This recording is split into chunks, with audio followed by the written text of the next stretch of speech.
Welcome to simply Shenba. இன்றைக்கி வந்து நம்ம சேனக்கிழங்கு ஃப்ரை எப்படி செய்யலான்னு பார்க்கலாங்க. கிழங்கு வந்து பொடியாக அரிஞ்சு வச்சுருக்கேன். இப்போ இது வந்து கிழங்கு வந்து நமக்கு நாக்கு வந்து அரிப்பு எடுக்கும். அதுக்கு வந்து இப்போ நம்ம என்ன பண்ணலான்னா, கொஞ்சம் இப்போ தண்ணி ஊற்றி வச்சுருக்கேங்க. இதில் கொஞ்சம் புளி ஆட் பண்ணிக்கலாம்.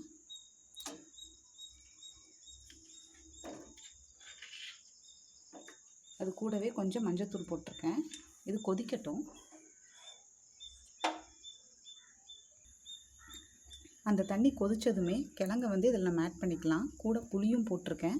புளி போட்டனால வந்து நமக்கு இது கொஞ்சம் வேகும்போது அந்த அரிப்பு இருக்காது. கிழங்கும் கொஞ்சம் வெந்துடும். ஃபுல்லாக வேக வைக்க வேண்டியது இல்லைங்க. ஏன்னா நம்ம அடுத்து நம்ம ஃப்ரை பண்ணி எடுக்க போகிறோம். தண்ணி கொதிக்கட்டும்.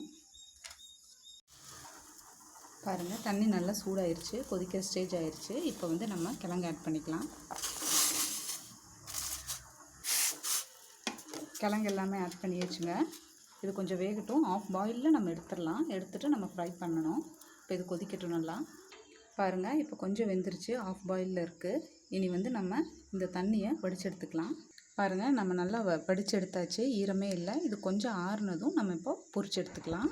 இப்போ இது நல்லா ஆறிடுச்சுங்க. இப்போ நம்ம இதை எண்ணெயில் போட்டு பொரிச்சு எடுத்துக்கலாம்.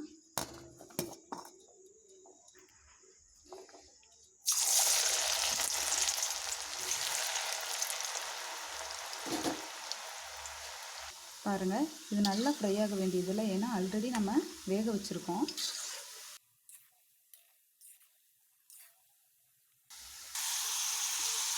பாருங்கள், இந்த அளவுக்கு ஃப்ரை ஆனால் போதும், நம்ம எடுத்துக்கலாம்.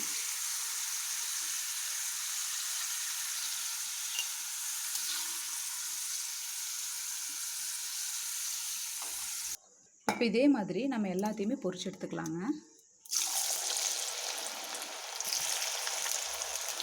பாருங்கள், எல்லாமே நம்ம பொரிச்சு எடுத்தாச்சு. இது கொஞ்சம் சூடு ஆறட்டும். இப்போ பாருங்கள், இது நல்லா சூடு ஆறிடுச்சு. வேற ஒரு பாத்திரத்துக்கு மாற்றிருக்கேன். இப்போ வந்து நம்ம கொஞ்சம் உப்பு ஆட் பண்ணிக்கலாம்.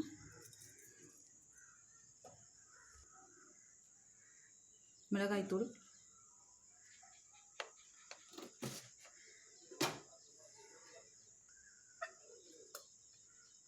மல்லித்தூள் ஒரு ஸ்பூன் எடுத்திருக்கேன்.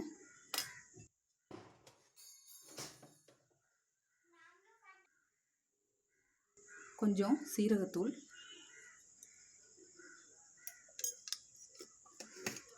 இப்போ இது எல்லாத்தையும் நல்லா மிக்ஸ் பண்ணி விட்டுடுங்க.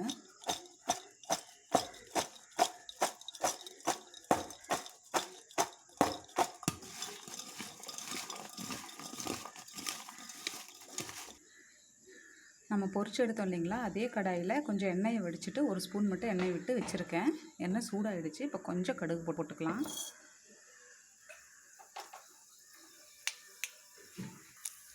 கருவேப்பிலை, பெரிய வெங்காயம் 2 வெங்காயம் நீட்ட வாக்கில் நல்லா லேசாக அறுத்து வச்சுருக்கேன். அதையும் கூட ஆட் பண்ணிக்கலாம். நல்லா வணக்கிக்கலாம்.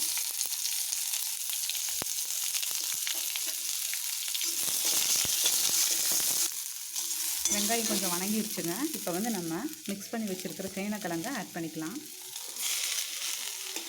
பண்ணிவிடுங்க. நல்லா மிக்ஸ் பண்ணி விடுங்க.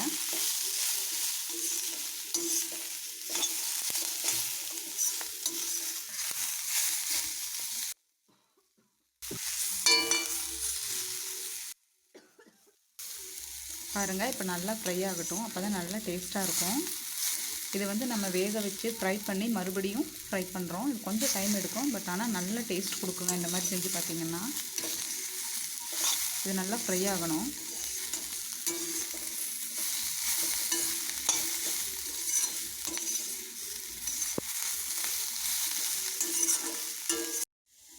பாருங்கள், நல்லா ஃப்ரை ஆகிடுச்சு.